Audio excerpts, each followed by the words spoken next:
Alright guys, welcome to the first edition of Average Knives for Average Guys. We're going to talk about low-end knives that you can turn into an EDC.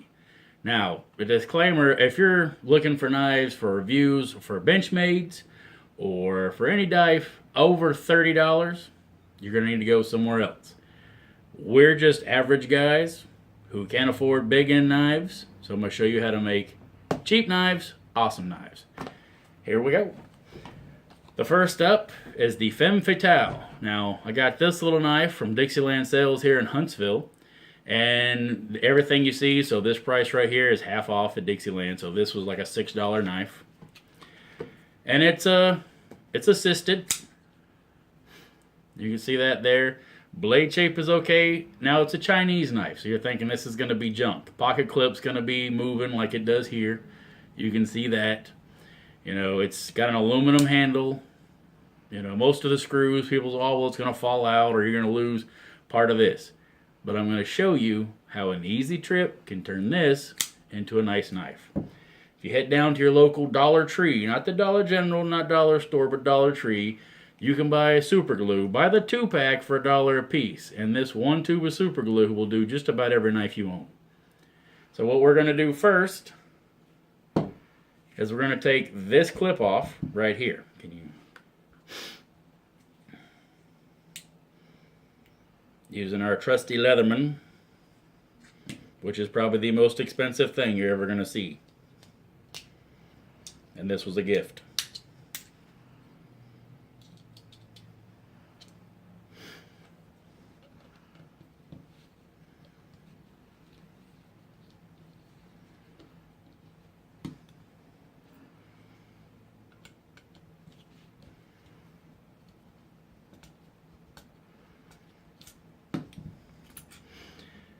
Now, just looking at the pocket clip itself, it's a steel pocket clip.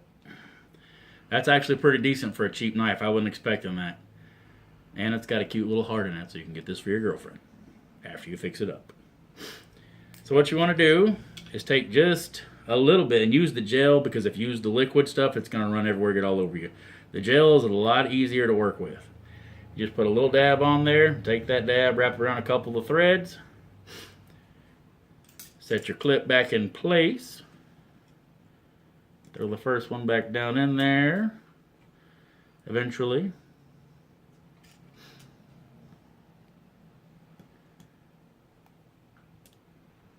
And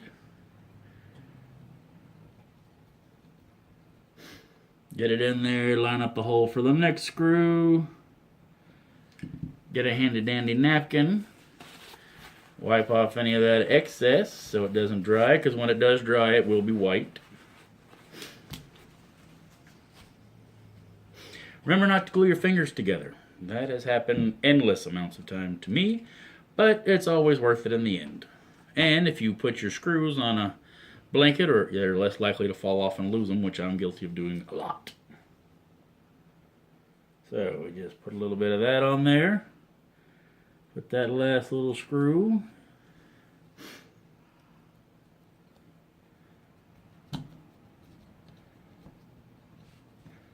Get it in there tight. Again, cap the super glue. You don't want to waste it or get it anywhere because it's in there.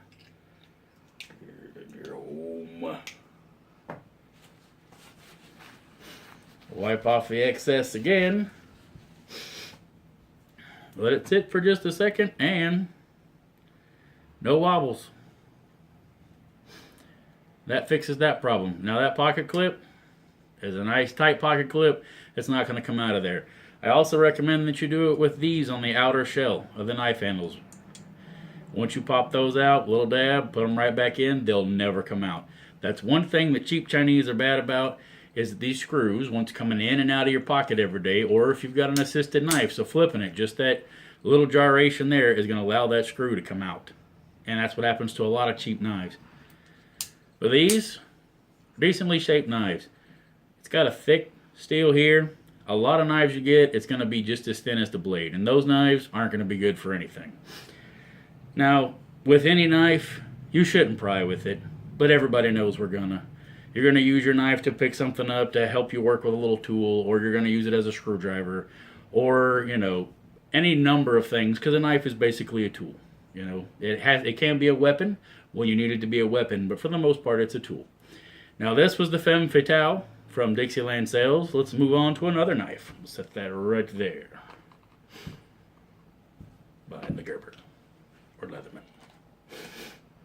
This is the Tactical Force Speedster model, which also means it's a cheap knife. It's also a piece of junk compared to when it first starts off, but this one doesn't. It has on both sides of the blade what looks to be a Damascus kind of coloring paint over the knife. It's not actually Damascus steel. It has the Damascus on this side, and where the clip is just a flat finish. These are both 440 stainless steel knives, and I know they get a bad rep, but I like 440 stainless steel. You're not going to have to worry about it rusting in your pocket, or if you drop it in something at work, or if it falls in the toilet because you're trying to trim up PVC pipe because you're a bad plumber, which I am. Now, it's the same thing. You can pop these off, super glue that down, and it wouldn't be as wobbly. Now, I've already done that to this one, so as you can see, there's no wobble. But that's a decent little knife. These are easy to sharpen. Everybody says, oh, stainless steel is hard to sharpen. It's not. Use a crock box, porcelain rods. My grandpa used to do it on the bottom of a coffee cup. But you don't have to spend a ton of money to have a decent knife. Now, a lot of people are going to argue that. They're going to say, oh, well, you got to have this kind of steel, and you got to have a Benchmade, or you've got to have a K-bar, or you've got to have a Microtech. You know, and there's a lot of knives out there that are great manufacturers, and that's great for people that can afford them. But people like me can't. And if you're one of those people like me that can't, knives like this are an awesome deal.